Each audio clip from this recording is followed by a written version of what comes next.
1998 की ठंडी फरवरी का एक दिन लखनऊ के सत्ता गलियारों में गहमागहमी चरम पर थी। राजनीतिक संकट गहराया हुआ था और पूरे राज्य की नज़र राजभवन की ओर थी। अचानक रात में एक ऐसा फैसला हुआ जिसने न केवल प्रदेश बल्कि पूरे देश को चौंका दिया। उत्तर प्रदेश को नया मुख्यमंत्री मिला, लेकिन ये नियुक्ति असाधारण थी। नया मुख्यमंत्री केवल एक दिन के लिए था। कौन था ये मुख्यमंत्री? क्या ये सत्ता का खेल था या फिर राजनीतिक मजबूरी? ये घटना इतनी अप्रत्याशित थी कि हर कोई इसका सच जानना चाहता था। जैसे जैसे समय बीतता गया, इस रहस्यमयी घटना के पीछे की कहानी सामने आने लगी और इस कहानी का केंद्र थे जगदंबिका पाल, जो उत्तर प्रदेश के इतिहास में एक दिन के मुख्यमंत्री के रूप में जाने जाते हैं।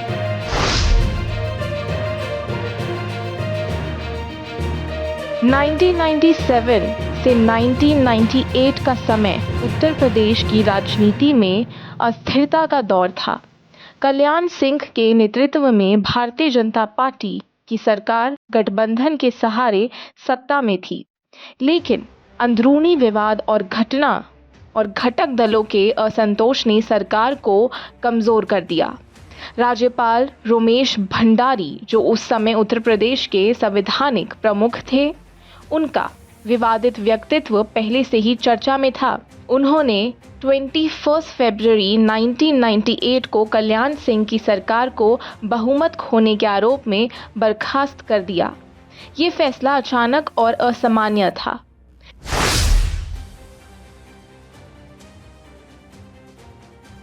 राज्यपाल ने दावा किया कि कल्याण सिंह की सरकार अल्पमत में आ चुकी है और उन्होंने जगदंबिका पाल को मुख्यमंत्री के रूप में शपथ दिला दी।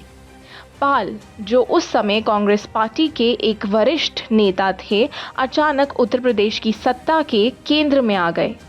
लेकिन ये कदम राजनीतिक विवादों और संवैधानिक सवालों के घेरे में आ गया। कल्याण सिंह ने इस फैसले को चुनौती देते हुए इलाहाबाद हाई कोर्ट का दरवाजा खटखटाया।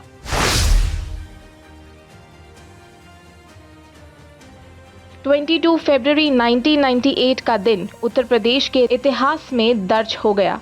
सुबह हाई कोर्ट का फैसला आया, जिसमें राज्यपाल का आदेश रद्द कर दिया गया और कल्याण सिंह की सरकार को बहाल कर दिया गया। इस तरह जगदंबिका पाल का मुख्यमंत्री कार्यकाल केवल 24 घंटे का रहा।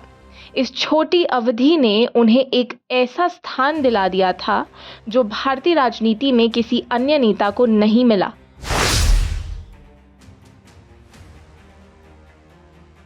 इस घटना में कई सवाल खड़े हुए। क्या राज्यपाल ने अपने अधिकारों का दुरुपयोग किया? राज्यपाल रोमेश भंडारी पर आरोप लगे कि उन्होंने कांग्रेस के कहने पर यह फैसला लिया था। क्या यह संविधान का उल्लंघन था? हाईकोर्ट का फैसला इस बात का संकेत था कि राज्यपाल ने संवैधानिक मर्यादाओं का पालन नहीं किया। राजनीतिक स्थिरता का संकट। इस घटना ने उत्तर प्रदेश में राजनीतिक अस्थिरता को और बढ़ा दिया। जगदंबिका पाल राजनीति में आगे का सफर। इस विवादास्पद घटना के बावजूद जगदंबिका पाल कांग्रेस में सक्रिय रहे, लेकिन 2014 में उन्होंने भारतीय जनता पार्टी यानी कि भाजपा का दामन थाम लिया। उनका ये निर्णय भी राजनीतिक विश्लेषकों के लिए चर्चा का विषय बना। ये दिखाता है कि राजनीति में स्थायी दोस्ती या दुश्मनी जैसी कोई चीज नहीं होती।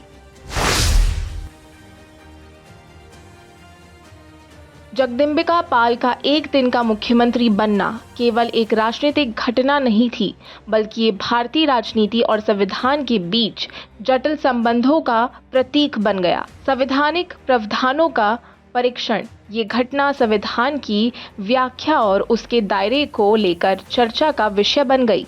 राजनीतिक इतिहास में मील का पत्थर।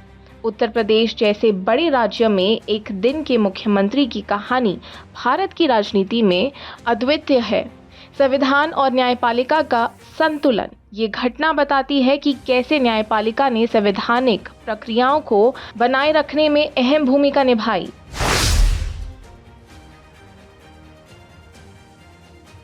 जगदम्बिका पाल का ये कार्यकाल भले ही एक दिन का था, लेकिन इसने कई महत्वपूर्ण संदेश दिए।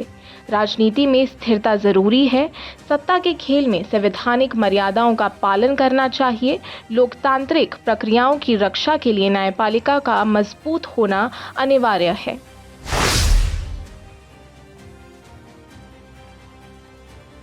ये कहानी आज भी उत्तर प्रदेश की राजनीति में याद की जाती है।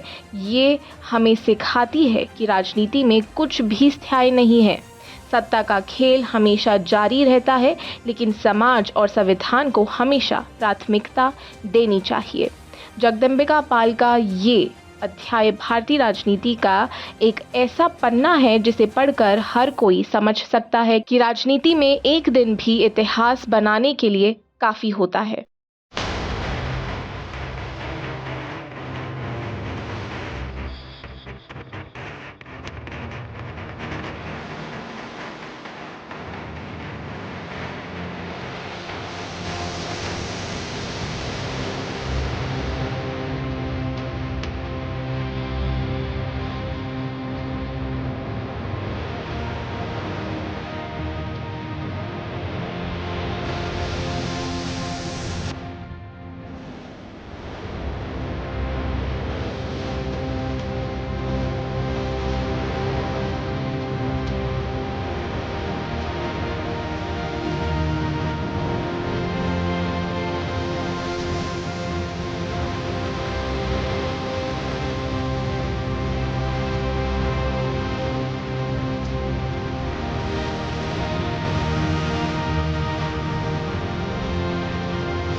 और आप हमसे जुड़े रहने के लिए सब्सक्राइब करें YouTube पर, फॉलो करें ट्विटर पर और लाइक करें Facebook पर। और ज्यादा जानकारी के लिए आपको टाइप करना होगा सिर्फ न्यूज़ नशा।